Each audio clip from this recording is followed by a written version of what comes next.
بسم اللہ الرحمن الرحیم۔ السلام علیکم میرے عزیزوں، بہنوں اور بھائیوں۔ آج میں آپ کے لیے ایک واقعہ لے کر آئی ہوں۔ یہ واقعہ آپ کو بتائے گا کہ ہم عید الاضحیٰ کیوں مناتے ہیں۔ یہ واقعہ ایک خواب سے شروع ہوتا ہے۔ چلیے بڑھتے ہیں واقعے کی طرف۔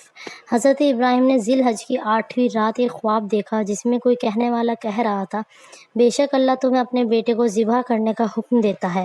آپ صبح سے شام تک اس بارے میں غور فرماتے رہے، کیا یہ خواب اللہ کی طرف سے ہے یا شیطان کی جانب سے۔ 9ویں رات پھر وہی خواب دیکھا اور صبح یقین کر لیا، کیا یہ خواب اللہ کی طرف سے ہے یا شیطان کی جانب سے۔ 10ویں رات پھر وہی خواب دیکھنے کے بعد آپ نے صبح اس خواب پر عمل کرنے کا پکا ارادہ فرمایا۔ حضرت ابراہیم جب اپنے پیارے بیٹے حضرت اسماعیل کو، جن کی عمر اس وقت 7 سال تھی، لے کر چلے، شیطان ان کی جان پہچان والے ایک شخص کی صورت میں ظاہر ہوا اور پوچھنے لگا، اے ابراہیم کہاں کا ارادہ ہے؟ آپ نے جواب دیا، ایک کام کے لیے جا رہا ہوں۔ اس نے پوچھا، کیا آپ اسماعیل کو ذبح کرنے جا رہے ہیں؟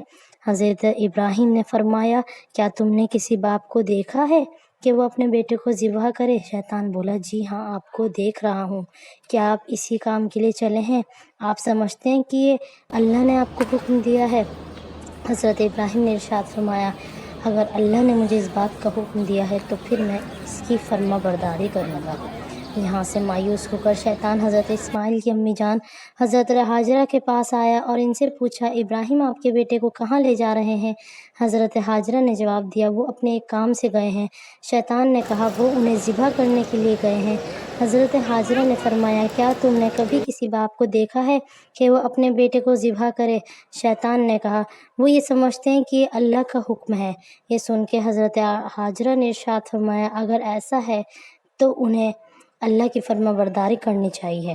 اس کے بعد شیطان حضرت اسماعیل کے پاس آیا اور انہیں بھی اسی طرح بہکانے کی کوشش کی، لیکن انہوں نے بھی، یہ ابو جان اللہ کے حکم پر مجھے ذبح کرنے جا رہے ہیں تو انہیں اس کی فرما برداری کرنی چاہیے۔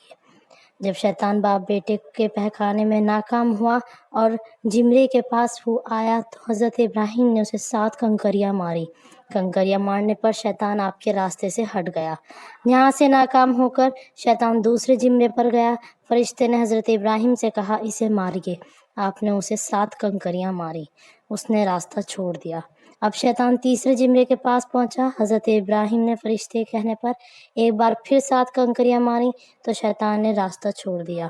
شیطان کو 3 مقامات پر اسی طرح کنکریاں مارنے کی یاد باقی رکھی گئی ہے اور آج بھی حج میں ان تینوں جگہوں پر کنکریاں مارتے ہیں۔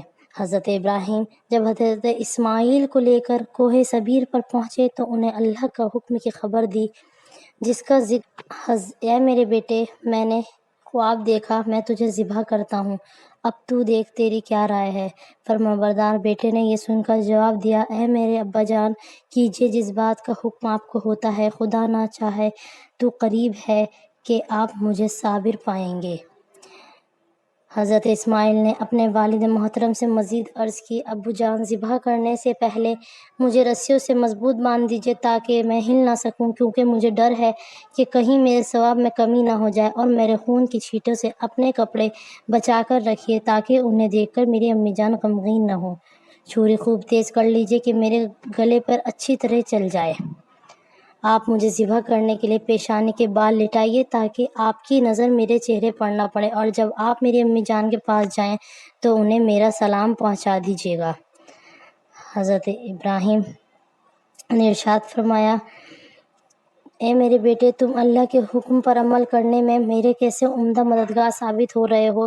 پھر جس طرح حضرت اسماعیل نے کہا تھا ان کو اسی طرح باندھ دیا، اپنی چھری تیز کی، حضرت اسماعیل کو پیشانی کے بل لٹا دیا، ان کے چہرے سے نظر ہٹا لی اور ان کے گلے پہ چھری چلا دی، لیکن چھری نے اپنا کام نہیں کیا، یعنی گلا نہیں کٹا۔